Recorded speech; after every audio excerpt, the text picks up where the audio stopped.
during a time when eMTB options are being chopped up and sold to us in ever-increasing and confusing options, for many of us, I think the basics still run true.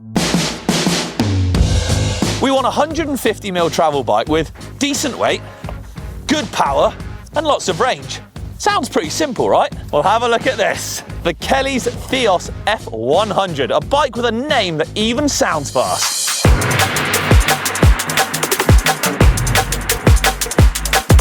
At a claimed 20.6 kilograms, this long-range full-power e-bike with a Shimano EP801 also has KELLYS Recharge K1 battery, 825 watt-hour with what KELLYS say is the highest energy density per kilograms than all other e-bikes in the world.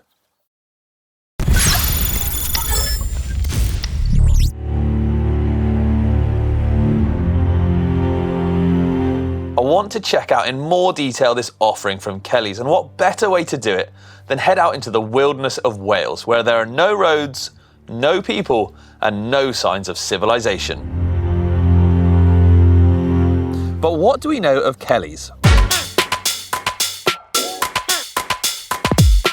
Well, KELLYS really can be considered to be an innovative bike brand. We saw a few years ago how they introduced the F90 thermoplastic hybrid steel carbon composite, 170-180mm travel, then the recently launched R60, which Steve has been riding with the Panasonic motor and robot welded aluminium frame. The Slovakian brands really are all about pushing the envelope, creating special bikes with well thought out details that deliver on spec and on performance.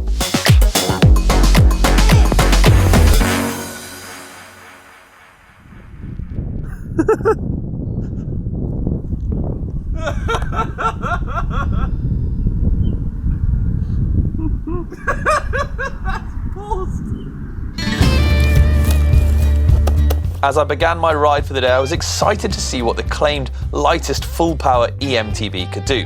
The type of riding that lay ahead of me was a mixture of trail, track, rocks and bogs, up and down, so the perfect stomping ground for the F100.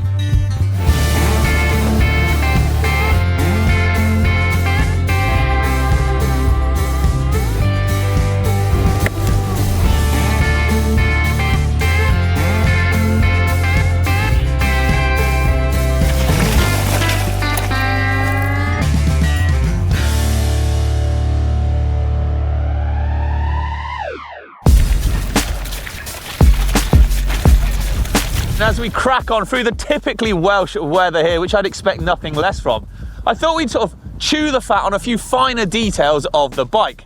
Now the frame, as you can see, is this beautiful carbon aramid composite of theirs, designed and manufactured in Europe.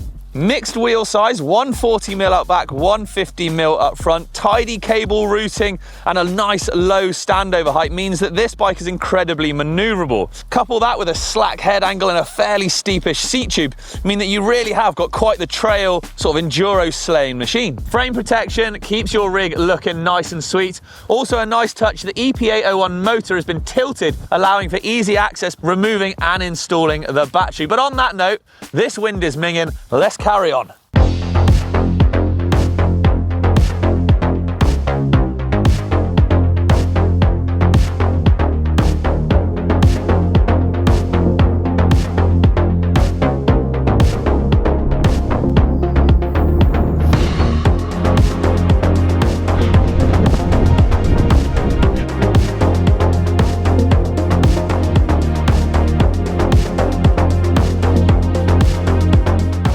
Having covered a good bit of varied ground, I was starting to get a really good feel for the bike. And I've been riding predominantly in trail, bit of eco mode, and a couple of times I've had to dip into turbo as well when the going's got particularly boggy, should we say, and particularly steep. It just makes things a bit harder. Now, electronic gears. I've not actually used the Shimano electronic gear system before, and the auto shift is actually surprisingly good. I'm really enjoying how it's changing gear for me and sort of preempting what I'll need. I'm really liking that. What about range extenders and things like that? Well, range extenders are a funny one, aren't they? As useful as they are, a range extender, I feel, is like having a car, only filling it halfway up full of fuel, driving absolutely flat out, but having a jerry can of fuel in the back just in case.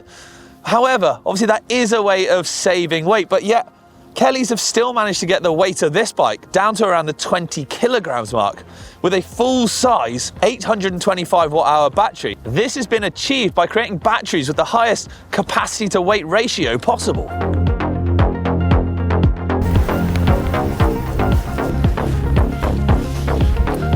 Okay, we're through.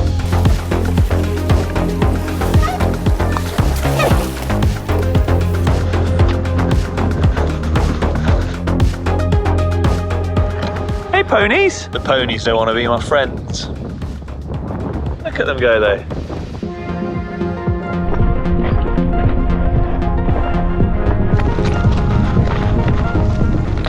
Good, we are crossing the Brecons and I've not seen a single bit of tarmac yet. I've seen a lot of sheep, I've seen some bogs, some rocks, some single track. I ain't seen no tarmac in there. So far, we're on to a winner. I've done a lot of climbing to get where I am, up on top of the hills if you like, which brings me on to sort of the motor and the higher torque aspect of this bike. There are, of course, lighter eMTBs out there. However, they achieve this by having less powerful motors, which means less juices needed in the tank, smaller batteries. Now, these type of bikes are certainly very good for certain types of riding, single track trail center. However, larger riders will be using higher power modes, therefore more battery. Small savings in motor weight are often offset by adding range extenders. And in, well, relation to our location, much harder, much more technical riding.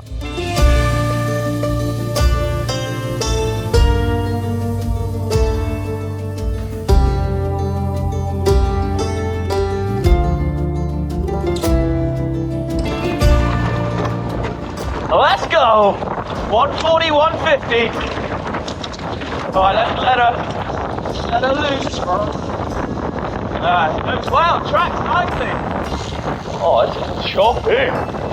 Inside, inside. Let her loose. Thank God it's not wet. Let's get that. Nice. Watch out, Chief, we're coming through. KELLYS wanted to take a different approach to lowering the weight of their bike. You see, many brands out there will use a less torquey motor, which in turn requires less fuel. However, in the long run, or in theory, this is good, but what about when you want to do a big epic ride, but you don't want sort of the addition of a range extender? What do you do then? Well, the answer could well be here. Strong motor, high capacity battery, and most importantly, low frame weight, thanks to that carbon aramid sort of frame, essentially designed, manufactured in Europe, like we said, by supercar manufacturers.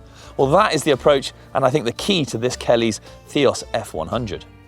My ride was coming to an end, and what a day it had been. For the type of riding I was doing, the Theos F100 was quickly proving itself to be the perfect weapon of choice. Light, agile, and with plenty of battery. I think I need to push this to its absolute limit to really see what I can get out of it.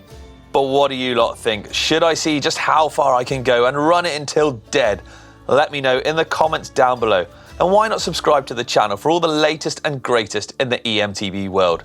But from me, thanks for watching everyone. I'll catch you later.